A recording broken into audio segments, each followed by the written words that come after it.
Welcome to our community. Susie Thomas with you this morning, visiting with Anna Young from the Massillon Museum, more affectionately known as MassMu. Good morning, Anna. Good morning. Thank you so much for joining us. Wow, haven't times changed? A couple months ago, things were just rolling along. I know we were talking about anniversary events and all kinds of cool new things, opening up of the new Paul Brown area. And then, my goodness, this virus just changed the world, didn't it?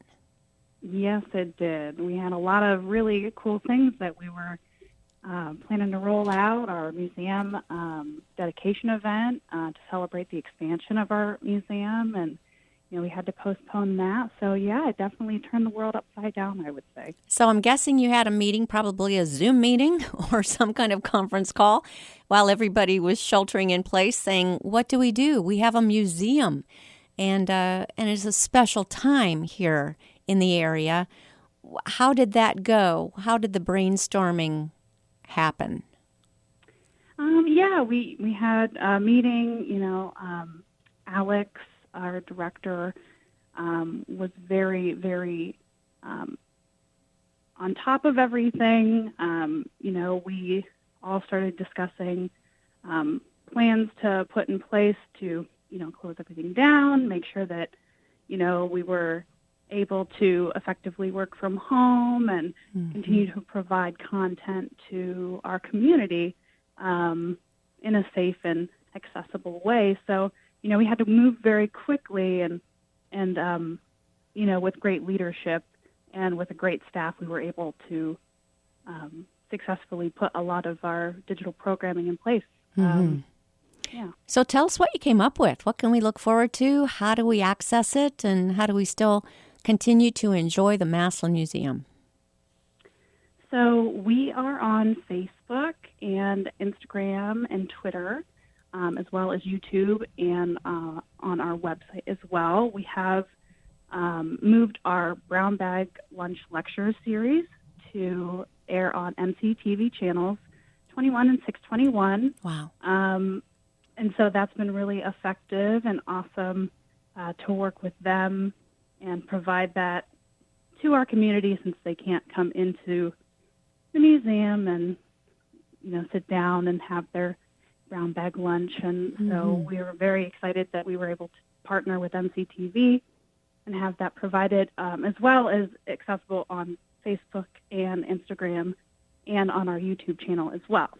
And you can go back on our YouTube channels and see all of the previous couple that we've done the last 2 months. So neat. I would think that some exhibits lend themselves better to some platforms than others.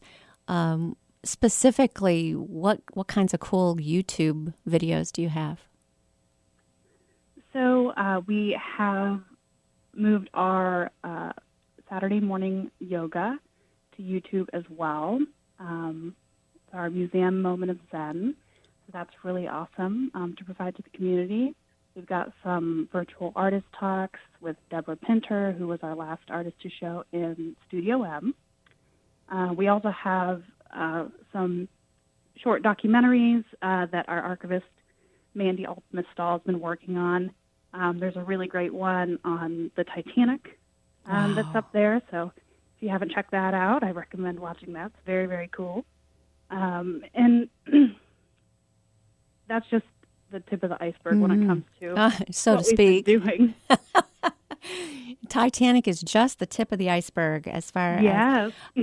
So YouTube, what is your channel? Do we just go to YouTube and do a search on Massillon Museum and we can subscribe to your channel and have access to all of those? Yes, absolutely. It's also accessible through our website. We have a little icon at the top next to our search bar, and the YouTube username is just Massillon Museum. So that should pop right up if you just go directly to YouTube. Anna, one of the we things... always try to link everything. Oh, nice. So that you can, if you're on one, you can link to something else, and we don't have to keep trying to find you. You make it easy to find you.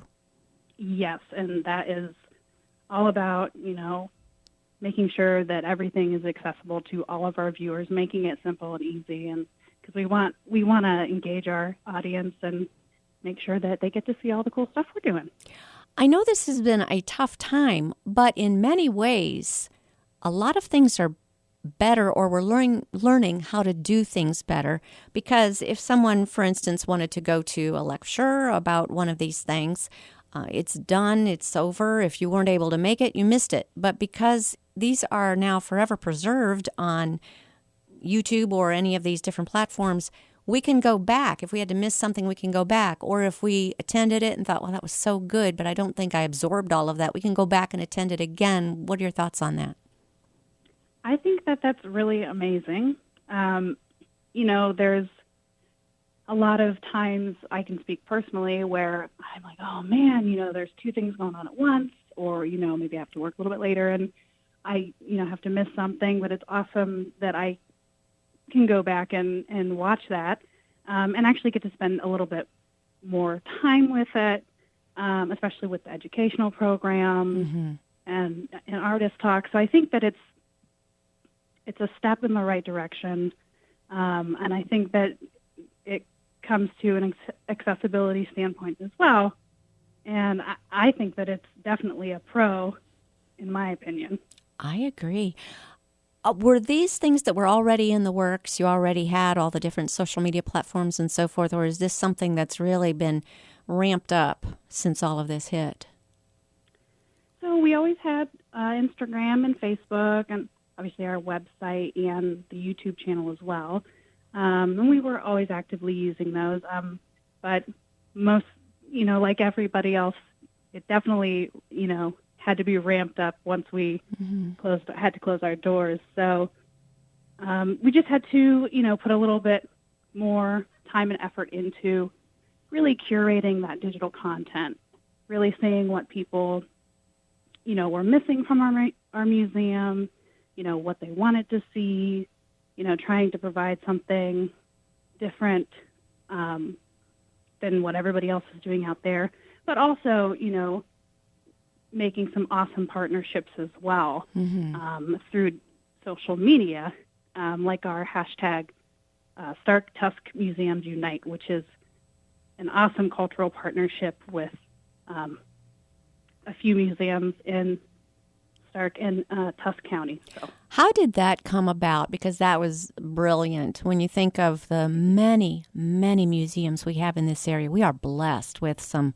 great museums that all suddenly found their doors closed all at the same time. And rather than circling any wagons, you all united. And how can we do this better and remain a vital part of the community? How did that Stark Museums Unite come about? Stark Tusk Museums and Unite. Yeah, so, Alex had a great idea, and, with talking to, the directors of all of these places, McKinley Presidential Library and Museum, the Canton Museum of Art, National First Ladies Library, the Pro Football Hall of Fame, and the Denison Railroad Depot Museum. Yes. With talking to all of them, they were all kind of like, oh, well, what can we do? How can we stay relevant? We need to make sure that we do something to keep, membership up and keep everybody engaged. And so, they came up with hashtag Stark Tusk Museums Unite, where every day from Monday to Saturday at noon, a different cultural center or museum provides a program, whether it be educational or an online workshop or class, to the community. And that's something that they can know at noon every day except for Sunday, that they can have something to do, something they can provide to their kids. Nice. Because that was a big thing too, with homeschooling. Not being able to go to school. Yeah, Right. I mean, yes. It's a little bit of stress, on everybody. Gave So- moms a break there for a little while. Oh, yeah, absolutely. It was like a little field trip. Yeah, a little field trip at home. And so it's been going on since, slightly before we closed the doors to the public. So we that was one of the first things that we, partnered with all of them and tried to push out as quickly as possible. So. I'm thinking museums are still, doors are still closed for museums, yes? Or is that something that's beginning? Have they said, I didn't listen today, so have they started opening up museums at all in a gradual way? So we, the governor, as far as I know, has not stated about museums, anything specific to cultural centers and museums. So we're being patient, and in the meantime, we're working together as a staff and talking to our cultural partners to see what steps, they've all been putting in place to get ready for when that does open.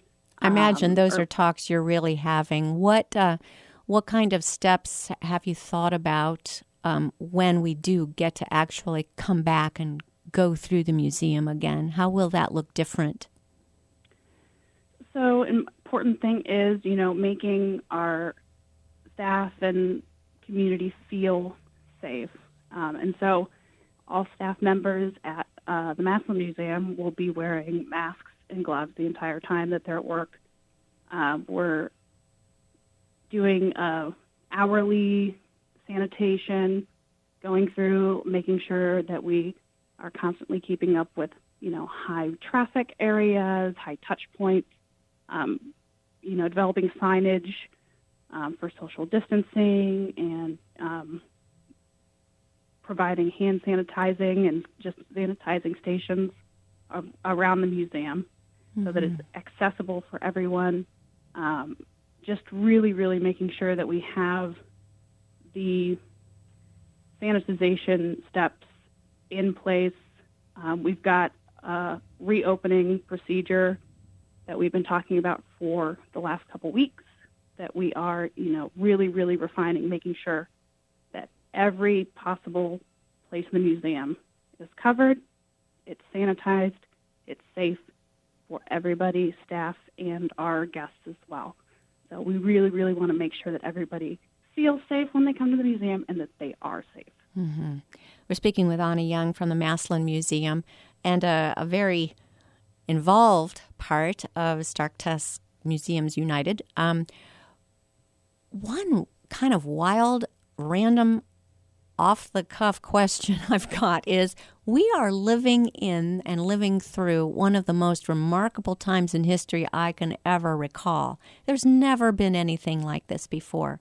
Are museums kind of thinking about having some kind of a COVID exhibit at some point?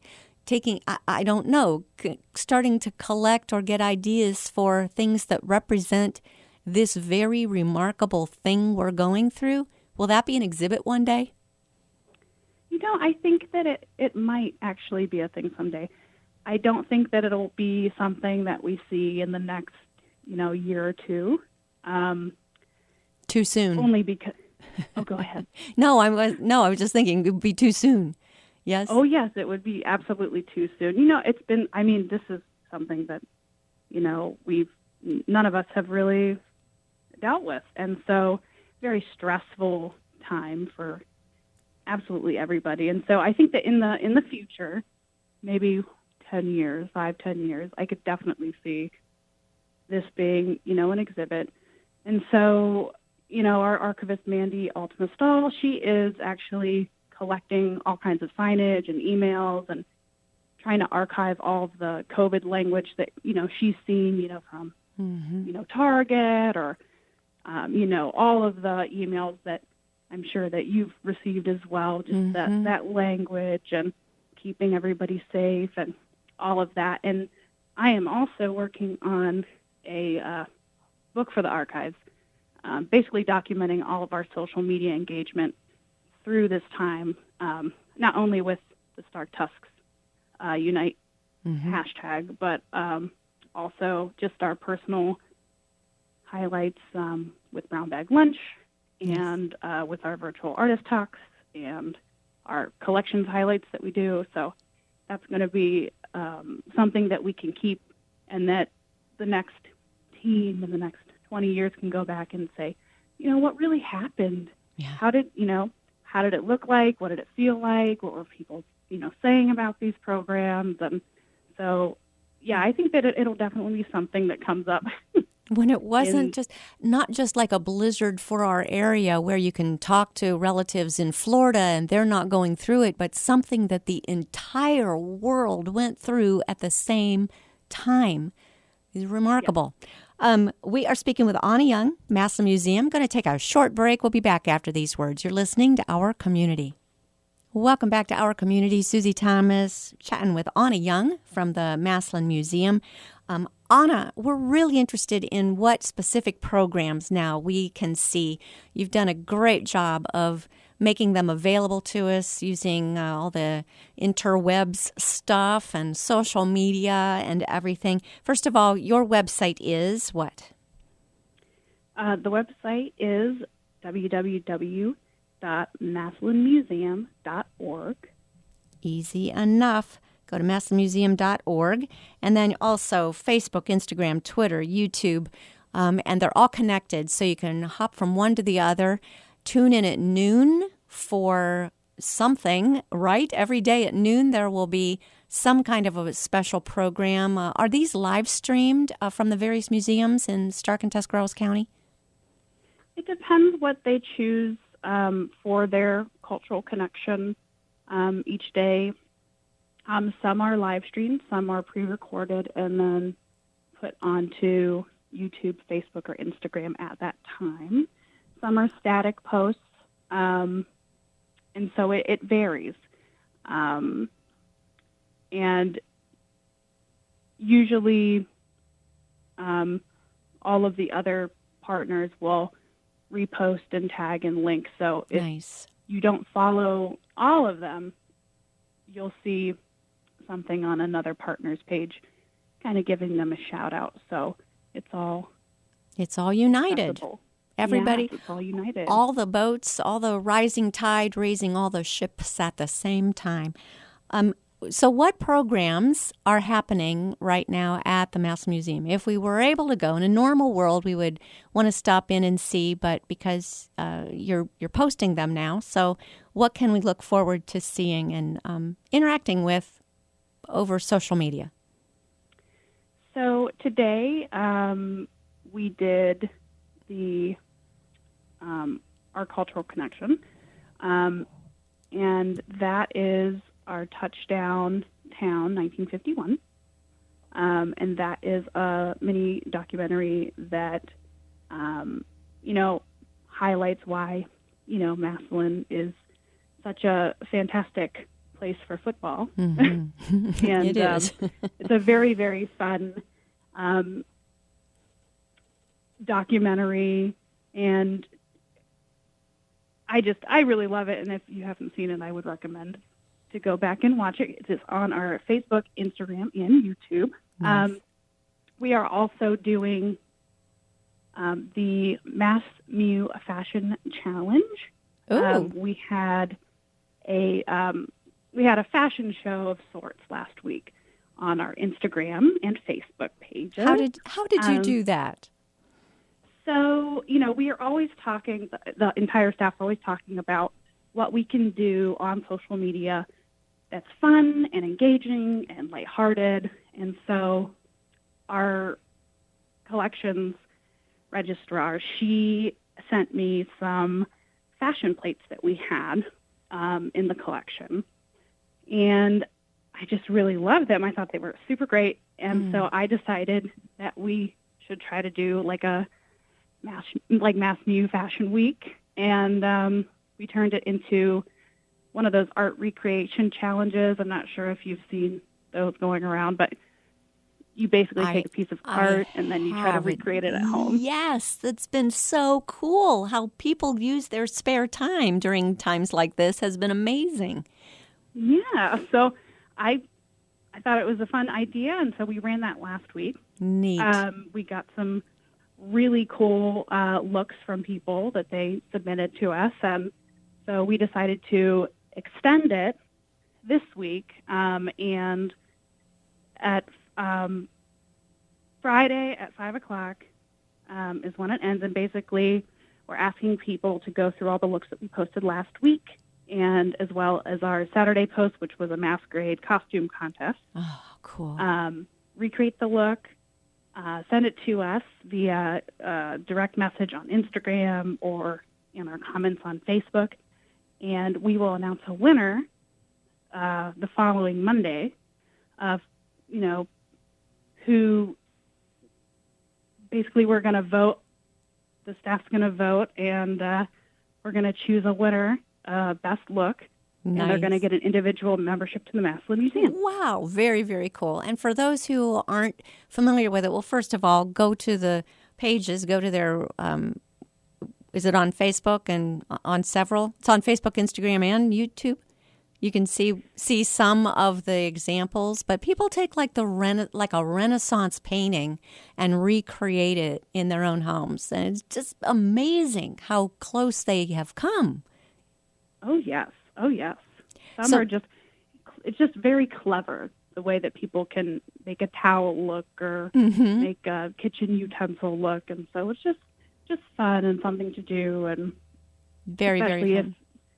If you're, you've got to have your, you can't have your kids field trip or go anywhere. So, I know when I was growing up, I loved to play dress up. So it gives them something to, do that's really fun. Really, really fun. And it does not have to be that long ago. It doesn't have to be like a Renaissance painting, Rembrandt reproduction or anything like that. We can find something more modern, yes? Or it's a fashion show of any era? That's a question. So it's a fashion show of the plates that we posted. There you go. Okay. On our Instagram and Facebook. And what eras are we talking about? What about the what? 1800s. Nice. Oh my gosh!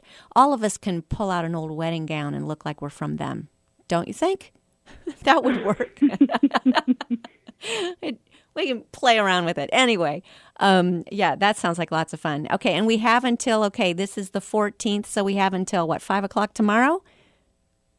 5:00 tomorrow. You said something about 5:00 on Friday. Oh, yes, 5:00 on this Friday. Mm-hmm. So okay. All right. Yeah, we got some time. So as soon as you and I are done talking, everybody start putting your stuff together so that you can be a participant with it. Yes. Really? Quarantine time has thrown me off. I'm like, what day is it? Oh, is that not the truth? I have no idea is. What day it is or time. It's really been a weird thing to go through. But anyway, what other programs can we find that you're doing? I mean, I love this one. What else can we find? Anywhere where we can find your permanent collection or some other things that are always favorites? The circus, or is there any place we can find that on your platforms? So we have virtual collections on our website, and we have been highlighting some of our favorite collections items on our Facebook and Instagram as well. And so our virtual exhibits, if you go to our website and go to the exhibits and collections, there's all kinds of really awesome resources there for you if you want to just go through our virtual archives. We've got a ton of stuff on our Flickr page, thousands of sculptures, papers, all kinds of really awesome things. So I do recommend that people check that out because it's really cool. And like I said, we try to highlight something that maybe someone hasn't seen for a while, hasn't been on exhibit for a while, and kind of give you some fun facts on that. So we do have some of that on our Facebook and Instagram pages as well. Does it concern you at all that because now everything is visual and people can see all the cool stuff that's there, security? I know sometimes museums don't allow photographs because don't want to really broadcast out there all the very cool and valuable things that you have in your museum. But now using this way to engage the public, you have to show, here's what we've got. Is there any concern there about security, or should I not have mentioned that? I don't know the correct answer to that question. There's definitely... Should I just have kept that to myself and not give anyone ideas? I mean, there's definitely, and I think it depends on, the show or the piece that's up, and also the, it varies from museum to museum and cultural center to cultural center. Some people welcome, photographs, and some don't. There's some things, because of rights you can't, photograph. But I don't know the correct answer to that. I mean, for us, we were able to pull from our, our virtual archives and photograph things ourselves to post online. But there are certain things that we can't, post and show. Well, we're so grateful for what you are able to post and show, because it really does show us just the rich, rich history we've got here in Massillon. Being Massillon, and you mentioned what a football fun place Massillon always has been, and with that, got to see the documentary, got to tune into that for sure. Not going to miss it. But tell us about the new addition, the Paul Brown area. Just very, very cool. What do we find there? So we recently installed the fabulous Paul Brown timeline. And so that's been up for a couple months now, and was going to be one of our bigger debuts in addition to our new expansion of the museum.